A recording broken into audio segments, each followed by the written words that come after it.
नमस्कार दोस्तों, एक बार फिर से स्वागत है आपका द कैरियर सगड़ी मुरैना में। आइए हम आज के करंट अफेयर के प्रश्नों पर चर्चा करते हैं। देखते हैं, पहला प्रश्न है, हाल ही में किस राज्य सरकार ने स्टूडेंट क्रेडिट कार्ड योजना शुरू की है? स्टूडेंट क्रेडिट कार्ड योजना यह किस राज्य के द्वारा शुरू की गई है? तो ऑप्शन है राजस्थान, पश्चिम बंगाल, ओडिशा, नागालैंड। तो स्टूडेंट क्रेडिट कार्ड योजना ये किसके द्वारा शुरू की गई? तो यह शुरू की गई है पश्चिम बंगाल के द्वारा।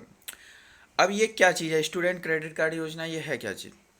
तो जैसे कि आपने देखा होगा कि कहीं भी जहाँ भी जैसे चुनाव वगैरह होते हैं तो वहाँ पर चुनावी वादे किए जाते हैं, और चुनाव से पहले जो भी कैंडिडेट होते हैं उनके द्वारा एक घोषणा पत्र जारी किया जाता है। यानी कि उसमें वो ये दिखा उस घोषणा पत्र में वो ये सारी चीज़ दिखाते हैं कि हम अपने कार्यकाल के दौरान ये सारे कार्य करेंगे।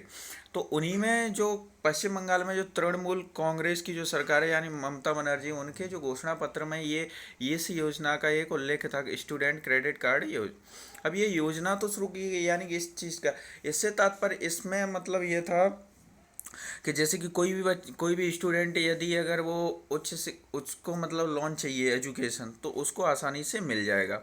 तो पश्चिम बंगाल सरकार के द्वारा यह योजना शुरू की गई। इस योजना के तहत छात्रों को उच्च शिक्षा के लिए क्रेडिट कार्ड के माध्यम से 10 लाख तक का लोन आसानी से लोन दिया जाएगा, और ये इस लोन पर 4% से ब्याज देना होगा। 4% पर ये लोन पे ब्याज देना होगा, और ये लोन आसानी से मिल जाएगा। यही है स्टूडेंट क्रेडिट कार्ड योजना, और ये योजना 24 जून 2021 से शुरू की गई है। तो जो पश्चिम बंगाल सरकार का जो चुनावी वादे थे उससे उसी वादे के तहत यह योजना की शुरुआत की गई है। अगला और दूसरा प्रश्न देखते हैं, हाल ही में भारत ने किस देश के साथ कैदियों की सूचियों का आदान प्रदान किया है? तो जो कैदियों की सूचियों का आदान प्रदान ये किस देश के साथ किया गया है? तो अभी आखिर ये कैदियों की सूची क्या होती है? जैसे कि कोई कोई भी देश हो, उस देश में किसी देश के कैदी कहीं ना किसी तरह के कैदी होंगे, और इस देश के कैदी उस देश में भी होंगे।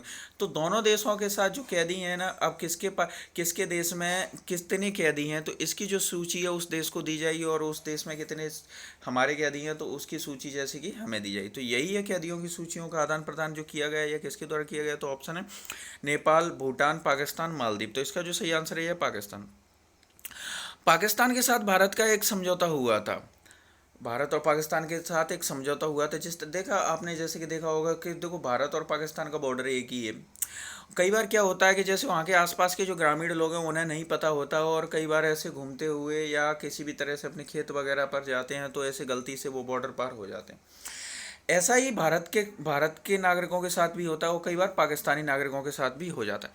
तो जैसे कि यदि भारत का नागरिक बॉर्डर पार कर जाता है तो वहाँ की पाकिस्तान बीएसएफ के द्वारा उसको पकड़ लिया जाता है, और इसी तरह से यदि पाकिस्तान का कोई पर्सन यहाँ आ जाता है तो भी पकड़ लिया जाता है। या इसके साथ ही आपने देखो समुद्री मार्ग भी दोनों के हमारे समुद्र दोनों के लगे हुए हैं। तो कई बार क्या होता है, मछुआरे जिन्हें नहीं पता होता मछली पकड़ते हुए जैसे भारत की सीमा में आ गए तो हमारी नेवी उन्हें पकड़ लेती, इसी तरह से होता है। तो ऐसे जो कैदी हैं इनको वहाँ के अब जो पकड़े गए हैं तो जेल में ही होंगे। तो अब कितने लोग वहाँ पे पकड़े गए हैं तो इसकी जो सूची है ना, इनका आदान प्रदान, यानी भारत के पास कितने कैदी हैं तो भारत उसकी सूची पाकिस्तान को देगा, पाकिस्तान के पास जो कैदी हैं उनकी सूची भारत को देगा। इस समझौते के तहत यह सूची एक साल में 2 बार साझा की जाती है। एक साल में 2 बार यह सूची आदान प्रदान किया जाता है। तो यही है जो अभी हाल ही में की गई है, पाकिस्तान के साथ की गई। अगला अगला तीसरा प्रश्न देखते हैं, निपुण NIPUN निपुण भारत मिशन किस मंत्रालय के द्वारा शुरू किया गया है? तो जो निपुण भारत मिशन है किस मंत्रालय ने शुरू किया? रक्षा मंत्रालय, शिक्षा मंत्रालय, गृह मंत्रालय या वित्त मंत्रालय? तो निपुण भारत मिशन की शुरुआत यह शुरू की गई है शिक्षा मंत्रालय के द्वारा। जब शिक्षा मंत्रालय द्वारा शुरू किया गया तो निपुण शिक्षा से संबंधित हुए। इस निपुण का मतलब है, निपुण का फुल फॉर्म है national initiative for proficiency in reading with understanding numeracy. यही है निपुण का फुल फॉर्म।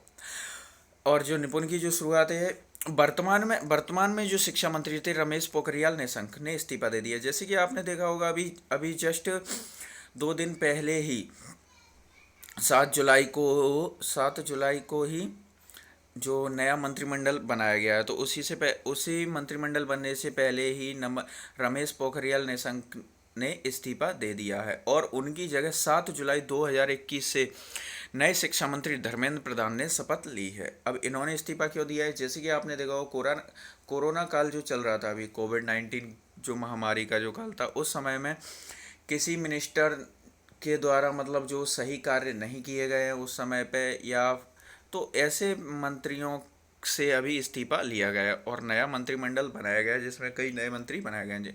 तो इनमें से जो पुराने पुराने जो मंत्री थे उनमें से 12 मंत्रियों ने इस्तीफा दिया है और उन 12 में से एक हैं ये रमेश पोखरियाल निशंक। अब नए शिक्षा मंत्री जो है वो है धर्मेंद्र प्रधान।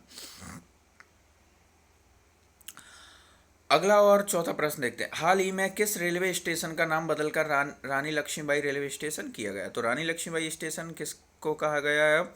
लखनऊ, झांसी, कानपुर, वाराणसी। तो किस रेलवे स्टेशन को आपसे रानी लक्ष्मीबाई रेलवे स्टेशन कहा जाएगा? तो ये कहा जाएगा झांसी रेलवे स्टेशन को। और उत्तर प्रदेश की बात, और झांसी उत्तर प्रदेश में पड़ता है, तो उत्तर प्रदेश में जैसे अयोध्या में मर्यादा पुरुषोत्तम श्री राम एयरपोर्ट बनाया जा रहा है। मर्यादा पुरुषोत्तम श्री राम एयरपोर्ट मर्यादा में बनाया जा रहा है। और आपको पिछले वीडियो में बताया था कि जैसे कि विश्व स्तरीय सेवा युक्त बस स्टैंड जो है वो भी अयोध्या में बनाया जा रहा है। 400 करोड़ की लागत से उत्तर प्रदेश सरकार के द्वारा ही 400 करोड़ की लागत से उत्तर प्रदेश के अयोध्या में विश्व स्तरीय सुविधा युक्त बस स्टैंड बनाया जा रहा है। अगला और पांचवा प्रश्न देखते हैं।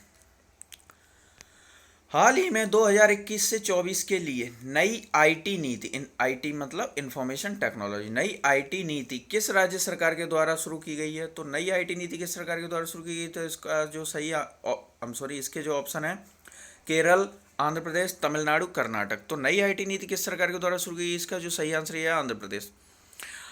आंध्र प्रदेश के द्वारा नई आईटी नीति शुरू की गई है। अब आंध्र प्रदेश की बात हो रही है तो आंध्र प्रदेश के बारे में कुछ पॉइंट डिस्कस करते हैं। आंध्र प्रदेश के जो वर्तमान राज्यपाल हैं विश्वभूषण हरिचंदन है। आंध्र प्रदेश के जो वर्तमान मुख्यमंत्री वाई एस जगनमोहन रेड्डी हैं। आंध्र प्रदेश उच्च न्यायालय का मुख्यालय अमरावती में है। अमरावती में है। जैसे कि आपको याद होगा जब 2 जून 2014 को आंध्र प्रदेश से तेलंगाना राज्य बनाया गया, उसी जो तो आंध्र प्रदेश की उस समय पे जो राजधानी थी, ये उसकी जो राजधानी थी यह थी हैदराबाद। तो जो तेलंगाना बनाया गया हैदराबाद तेलंगाना सीमा में चला गया, तो इस समय तेलंगाना की राजधानी हैदराबाद हो गई है। तो उसके बाद जो आंध्र प्रदेश की नई राजधानी डेवलप की जा रही है जिसका नाम है अमरावती। अमरावती उसकी राजधानी बनाई गई है और जब तक नहीं बनाई गई थी तब तक हैदराबाद ही इसकी संयुक्त राजधानी थी, लेकिन अब इसकी राजधानी आंध्र प्रदेश की अमरावती हो गई है। तो जो हैदराबाद तेलंगाना का जो उच्च न्यायालय हैदराबाद में था, तो वो तो इस समय तेलंगाना में पहुंच चुका है। अब आंध्र प्रदेश के लिए नया उच्च न्यायालय हाईकोर्ट बनाया गया है। तो भारत का जो 25वां उच्च न्यायालय ये भी यही है। तो अमरावती आंध्र प्रदेश की राजधानी है और अमरावती में ही आंध्र प्रदेश का उच्च न्यायालय बनाया गया है। आंध्र प्रदेश के मुख्य न्यायाधीश इस समय जो हैं अरूप कुमार गोस्वामी हैं और भारत का 25वां उच्च न्यायालय आंध्र प्रदेश उच्च न्यायालय ही है भारत में। इससे पहले भारत में 24 उच्च हाईकोर्ट थे, अब भारत में 25 हाईकोर्ट हैं। भारत में 1 सुप्रीम कोर्ट और 25 हाईकोर्ट हैं। और आपने अभी तक चैनल को सब्सक्राइब नहीं किया तो चैनल को सब्सक्राइब करें, लाइक शेयर एंड कमेंट जरूर करें। अगला और छठवां प्रश्न देखते हैं। ब्रिक्स संस्कृति मंत्रियों की बैठक 2021 में भारत की अध्यक्षता किसने की? ब्रिक्स संस्कृति मंत्रियों की बैठक। अब ये ब्रिक्स क्या है? ब्रिक्स जो है 5 देशों का समूह है, BRICS। तो बी यानी कि ब्राजील, रसिया, इंडिया, चाइना, साउथ अफ्रीका, ये 5 देशों का समूह है। जब बनाया गया था इसे, तब 2006 में जब इसे बनाया गया था तब ये ब्रिक नाम से बना था, BRICS, यानी कि साउथ अफ्रीका इसमें शामिल नहीं था। उसके बाद 2009 के सम्मेलन से साउथ अफ्रीका इसमें शामिल हो गया, तब से इसका नाम ब्रिक्स हो गया। तो ब्रिक्स संस्कृति मंत्री, अब जैसे हर देश में अपनी सांस्कृतिक जो मंत्री होते हैं उनकी जो बैठक हुई है, इसकी अध्यक्षता किसने की है? तो ऑप्शन है नरेंद्र मोदी, प्रहलाद पटेल, एस जयशंकर, राजनाथ सिंह। तो अब जैसे संस्कृति मंत्री इस समय जो भारत के है वो प्रहलाद पटेल, तो उन्होंने ही इसकी अध्यक्षता की है। अब प्रश्न ये है कि ये संस्कृति मंत्रियों ये बैठक है, इसका मतलब क्या है, ये क्यों हुई आखिर? तो जैसे कि हर देश की जो भी अपनी संस्कृति होती है उसको बढ़ावा देने के लिए और इसके साथ जो भी में जो ब्रिक्स में जो 5 देश हैं, इन देशों के साथ अपनी अपनी संस्कृति को बढ़ावा और उसके साथ एक दूसरे का जो सहयोग करना, इन्हीं चीज़ों के बारे में इसमें चर्चा हुई। तो यही जो बैठक हुई है। अब प्रहलाद पटेल जो इस समय संस्कृति एवं पर्यटन राज्य मंत्री हैं, और ब्रिक्स संस्कृतियों की बैठक का ये 6वां संस्करण था। अब इसमें लिखा है पर्यटन राज्य मंत्री है। तो जैसे कि केंद्र और राज्य दोनों में कैबिनेट और राज्य स्वतंत्र प्रभार दो प्रकार के मंत्री होते हैं। एक कैबिनेट मंत्री होता है और दूसरा राज्य स्वतंत्र प्रभार मंत्री। तो जो प्रहलाद पटेल है ये राज्य मंत्री हैं, केंद्र में है, लेकिन केंद्र में राज्य मंत्री हैं। अगला और 7वां प्रश्न देखते हैं। हाल ही में गुवाहाटी से दुबई को लेटिको फल की एक प्रजाति का निर्यात किया गया। ये किस फल की प्रजाति? तो जो लेटिको है इसका निर्यात किया गया, ये किस फल की प्रजाति है? तो लेटिको जो ऑप्शन है केला, आम, अंगूर, सेब। तो जो लेटिको ये किस फल की प्रजाति है? तो यह अंगूर की एक प्रजाति है। अब असम की बात हो रही है, तो असम के बारे में हम थोड़ा सा डिस्कस कर लेते हैं। असम उच्च न्यायालय का मुख्यालय गुवाहाटी असम में है, और इसमें सर्वाधिक इसके अंतर्गत न्यायालय आते हैं। यानी कि असम, तो असम का जो उच्च न्यायालय है, इसके साथ ही साथ इसके पड़ोसी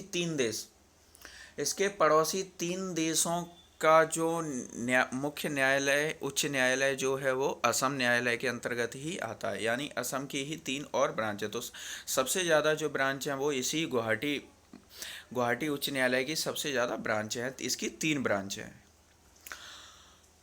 प्रसिद्ध कामाख्या मंदिर गुवाहाटी असम में ही है। मानस और काजीरंगा नेशनल पार्क असम में एक सींग वाले गैंडे के लिए प्रसिद्ध है।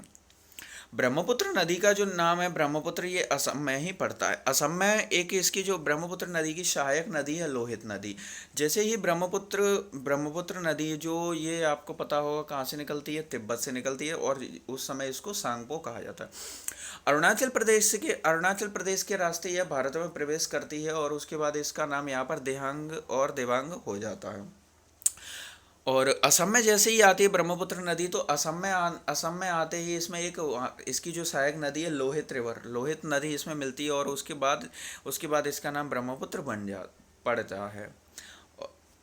और विश्व का जो सबसे बड़ा डेल्टा है वो भी इसी ब्रह्मपुत्र नदी पर असम में ही है, जिसका नाम है माजुली। विश्व का सबसे बड़ा डेल्टा माजुली असम में ब्रह्मपुत्र नदी पर है। असम के जो वर्तमान मुख्यमंत्री हैं हेमंत बिश्वा शर्मा हैं। असम के जो वर्तमान राज्यपाल हैं ये हैं जगदीश मुखी। अगला और 8वां प्रश्न देखते हैं। मध्य प्रदेश के नए राज्यपाल कौन बने हैं? मध्य प्रदेश के नए राज्यपाल कौन बने हैं? तो ऑप्शन है बंडारू दत्तात्रेय, मंगू भाई, अनिल बैजल, इनमें से कोई नहीं। तो मध्य प्रदेश के जो नए राज्यपाल बनाए गए हैं ये कौन बनाए गए हैं? इसका जो सही आंसर ये है मंगू भाई। अब ये मंगू भाई के बारे में थोड़ा सा डिस्कस कर लेते हैं। मंगू भाई को मध्य प्रदेश हाई कोर्ट के मुख्य न्यायाधीश मोहम्मद रफीक ने 8 जुलाई 2021 को शपथ दिलवाई है।